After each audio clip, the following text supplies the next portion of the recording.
Alright guys, and we're back. So Dokkan Fest Kale was officially announced today.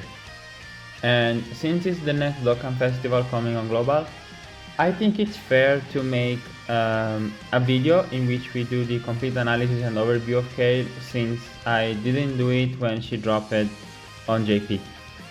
So the leader skill is Universe 6 and Transformation Boost, Ki plus 3 and 170 across the board. And then the 30% is for Universe Survival Saga or Full Power, which is a decent leader skill, but the problem is that it's very like hybrid, in the not hybrid Saiyan category, but hybrid like you have to run, if you want to use a competitive team, like fusions and normal Saiyans and probably a golden Frieza. It's just not the best synergy wise, because you need Universe 6, but there is only one good Universe 6 unit besides Kale, so you have to run LR Kale and Caulifla Easy A. But Transformation Boost, you want to run probably the Blue Fusions and God Goku, but you need a slot 1 tank immediately, so probably like the T-War Golden Frieza or LR Golden Frieza, so it ends up being like a not very cohesive team. The passive skill is a rampage that engulfs all, which gives her 160% attack and defense at the start of turn, and then she gets 60% attack and defense and high chance of launching an additional super attack when performing a super attack. This, written in this way, is different than just like 60% attack and defense and then high chance of launching an additional super attack, like separated. Since they are together, this means that the additional has higher chance to proc. Basically, let's say this was just okay, we can do like this. If we deleted completely this, high chance of launching an additional super attack, if we completely like delete it and then we write it, high chance of launching an additional super attack, so like this, an additional super attack. This means that Kale gets 60% attack and defense. That's it. The high chance doesn't proc, so she doesn't get it. That's it. Or you do the super attack, the high chance proc, and you do the additional super. There is only one of the two. You don't have other possibility to proc it. But if you do like this, so how it's official, so how Kale works, and then we remove this. This is what Kale actually does. She gets the 60% attack and defense. The high chance maybe doesn't proc. Let's say it doesn't proc. Then Kale does an additional super from the second part of her passive, or hidden potential. Let's say hidden potential. So you do one super attack, high chance doesn't proc. You do the hidden potential super attack. On that super attack, you can get the 50% to proc, and that's because this high chance is calculated when performing a super attack. So each super attack Kale does, she has the 50% chance to proc the additional super, which is way better than just high chance at the start of turn.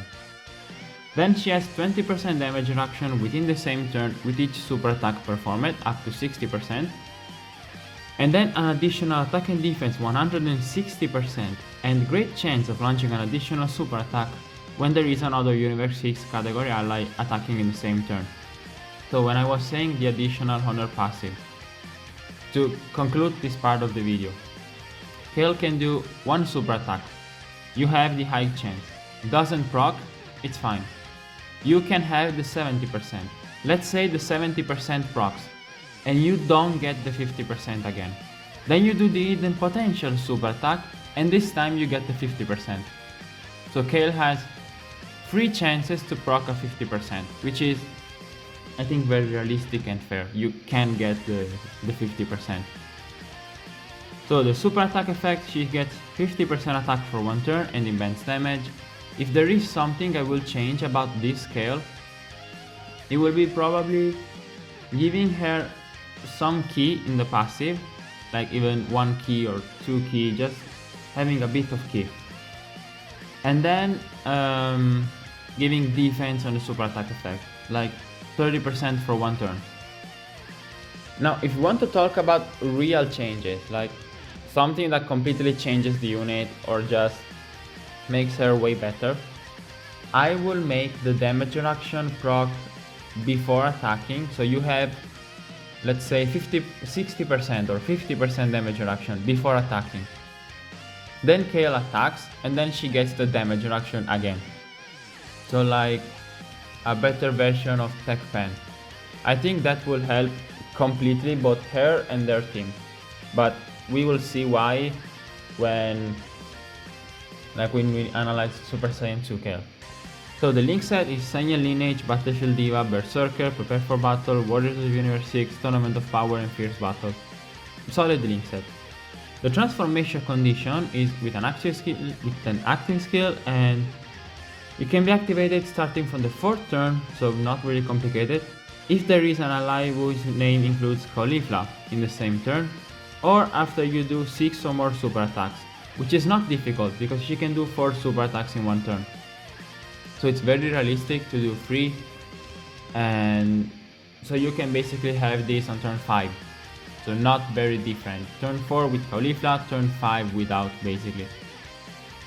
So the passive skill of Super Saiyan 2 Kale is Power Beyond All Limits. You have 100% defense for 6 turns from the start of turn, which is not very important. Only raw 100% defense is not going to change a lot, but better than nothing, of course.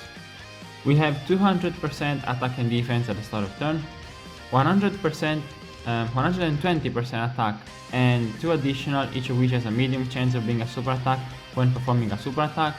This works the exact way as the Berserker form, so you have the additionals that can proc when you do other super attacks. It's just the same thing. High chance to guard, and then 60% attack and defense for 3 turns after receiving an attack. Of course, high chance to guard sucks, but there is a way in which you can avoid this. There is the same way with Tech War Tournament Goku, so you have high chance to guard, but you can get guaranteed guard fulfilling a condition. Here is the same thing, but the condition is way worse. So the condition is you get an additional 160% defense and guaranteed guard when there is another Universe 6 category ally on the team. So you don't need the ally on the turn, but just on the team itself, it's fine. And the super attack effect, you get 30% attack and defense for 1 turn, immense damage to enemy, and then medium chance of performing a critical hit for 1 turn. This stacks, it's not just 30%.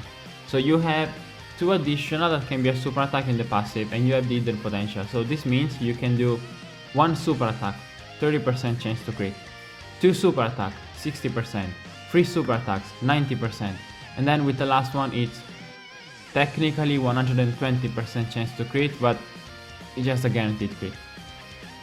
So this is very helpful, and I think the best build for Kale is full dodge, and then all the rest to additional. You want some hidden potential, but with all the chances she has to super attack and to get hidden potential, it's not like you need 25 additional to get an additional from her, because she has all these procs in her passive. Dodge is the best thing to do to her, because the defense she has is very good. In both Berserker form and Super Saiyan 2 form, she can defend really well. But if you dodge Omega Shenron super attack, it's just going to be more helpful for you.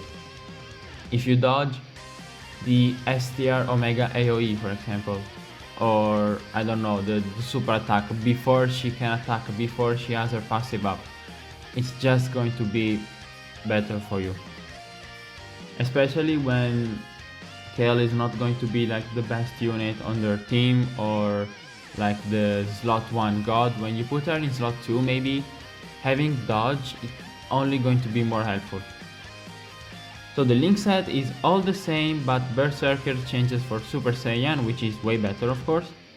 And the categories are Universe 6, Transformation Boost, Peppy Gals, Universe Survival Saga, Full Power, Super Saiyan, Pure Saiyan, Power Beyond Super Saiyan, Super Saiyan 2, Exploding Rage, Rapid Growth, Bond of Friendship, and Miraculous Awakening. Now, to conclude this analysis and overview, what I think about Kale is that she's a very good unit with a good future, because we have some Universe 6 EZA technically incoming in STR Kefla and the 2 banner units Kale and Caulifla. We still don't have an LR Kefla, so the possibility for Kale, and we don't have a Dokkan Fest Caulifla, which after Kale, I think a Dokkan Fest Caulifla is something very likely and something that will really help Kale. I hope it happens very soon. Kale is very good, but she just needs a bit more. Like, if this Dokkan Fest Caulifla, for example, is the November Dokkan Fest, and she has the Path to Power Kid Goku ability, in which she gives 6% damage reduction to the rotation, and you can put her in slot 1 for like the couple of turns. It will be an insane buff to Kale, because in the Berserker form she can get 66% damage reduction, and transformed she will have guard with 6% damage reduction and good links. It will be amazing. At Dokkan Fest Caulifla, it's one of my most wanted now, specifically because of this. So, should you summon for her? I think, let me get the banner 1 minute so I can talk about if you should summon or not. Okay, so before checking the banner, I have to correct one thing I did say. The guaranteed guard and 160% defense for Super Saiyan 2 Kale, you need the Universe 6 ally on the turn, not on the team specifically. And that was a mistake I made. I'm very sorry about it, but before like continuing, I just wanted to check and be 100% sure. And yeah, you need Kale on rotation with a Universe 6 ally to get the guard and the 160% defense. It's not just on the team, you need specifically on the rotation the Universe 6 ally. So this is the banner that we did have on JP Dokkan for Kale, and unfortunately it's not very good. So let's rapidly see.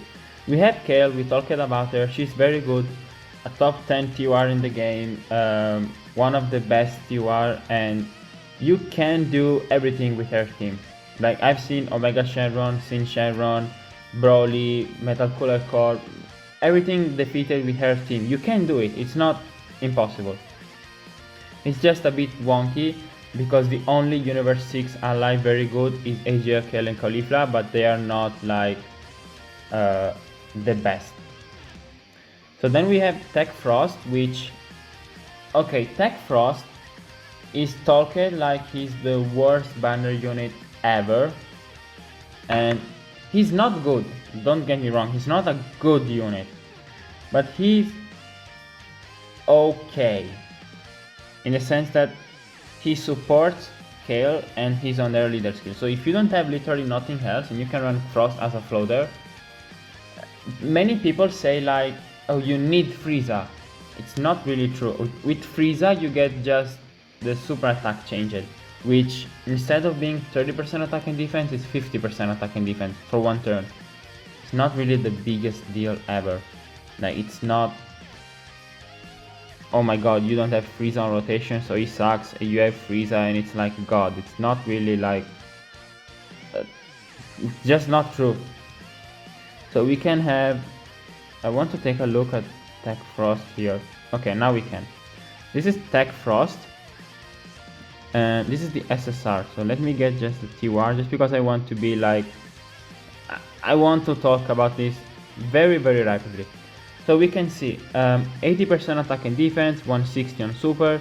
He supports transformation boost 30% and 1 key, and then he gets another 10% and 10% chance to crit for the Universe Survival Saga. So he will buff Kale 40% attack and defense. And then he has an additional, when there is a transformation boost ally in the same turn. Kale counts. The only thing you get for Frieza is 50% attack and defense instead of 30% attack and defense. So you just get this, like the 50% attack and defense right here, instead of the 30% without Frieza. It's not really the biggest deal ever. So if you get Frost and you have Kale, you can run him on the team. It's just he will die from super attacks, probably tank normals, because you have 80% defense here. You have 40% defense from the support, but then you get 160% on super and 30%, and you have the additional that can give you other 30%. So you can run Frost if you literally have nothing else. Then we have Path to Power Kid Goku. Many people love this guy, including me. I really like the unit.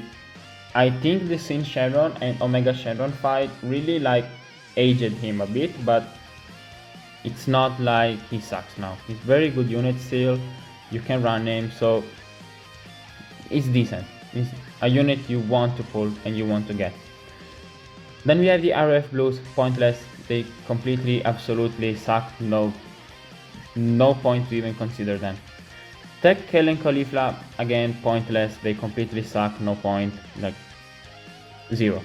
STR Kefla, same thing, but while Tech, Kale and Caulifla suck, and their EZA is not something we are going to see for like 3 years. STR Kefla, yeah, she sucks, but in 2 months we can get her EZA. In 1 month we can get the EZA. Like, it's not, oh my god, Kefla sucks, like ROF Blue sucks. They suck, and it's literally the same thing. RF Blues, STR Kefla, they both are bad units, but the RF Blues EZA is not something we can even see for another like 3 years. STR Kefla can EZA next month. So you can say like, okay, it's a worse unit, like it's a worthless unit on the banner, but if you don't have her and you get 1 copy or 2 copy, don't think it's completely like worthless, because in 2 months she can be very good. And then we have Ginyu, which Ginyu is still good. My 55% Ginyu can still do stuff. He's still a good unit. So if you don't have Ginyu, if you get 1 copy, if you get 2 copies, if you can grab Ginyu, it's not like completely bad. He can help you, even still.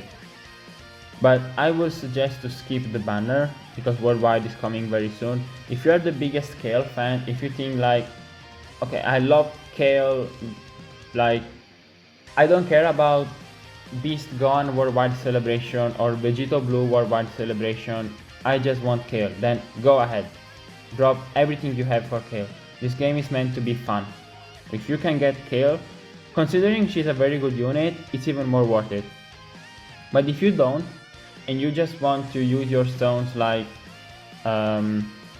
only for the units that are really worth it, then save your stones for the Worldwide Celebration and let's see what that drops. So to conclude this, Kale is very good. I think she's one of the best TORs in the game, a unit that if you use her, you can see the power of Kale and you can see that she's very worth it to be a Dokkan Fest, and just generally a very powerful unit. The only problem is the partner, but this can change with future EZA or like future like new celebrations coming for her. So let me know what you guys think about AGL Kale, if you're going to summon, if you're going to skip, or whatever you want to do. And I see you guys in the next video. Bye.